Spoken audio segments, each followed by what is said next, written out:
How to fix VFS account login not working. So hello guys, welcome back to my YouTube channel. In this quick tutorial I'll be showing you how to fix VFS global account login not working. So if you're also facing such issue while during your login, then in that case first thing what you can do is just make sure you have updated or connected to a strong Wi-Fi network.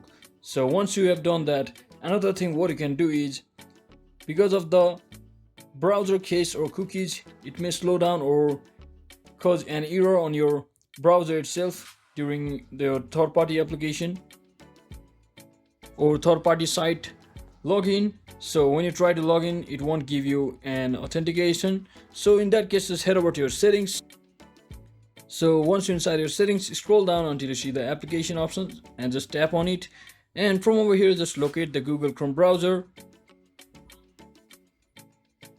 So once you locate your Chrome browser, just tap on it, and from over here just scroll all the way down and tap on the storage option, and then clear the cache, clear the data, clear all data. You may have to re-enter your login credentials if you have cleared all of the data, so you can clear all of the data and once again come back to this website and try re-login with your account.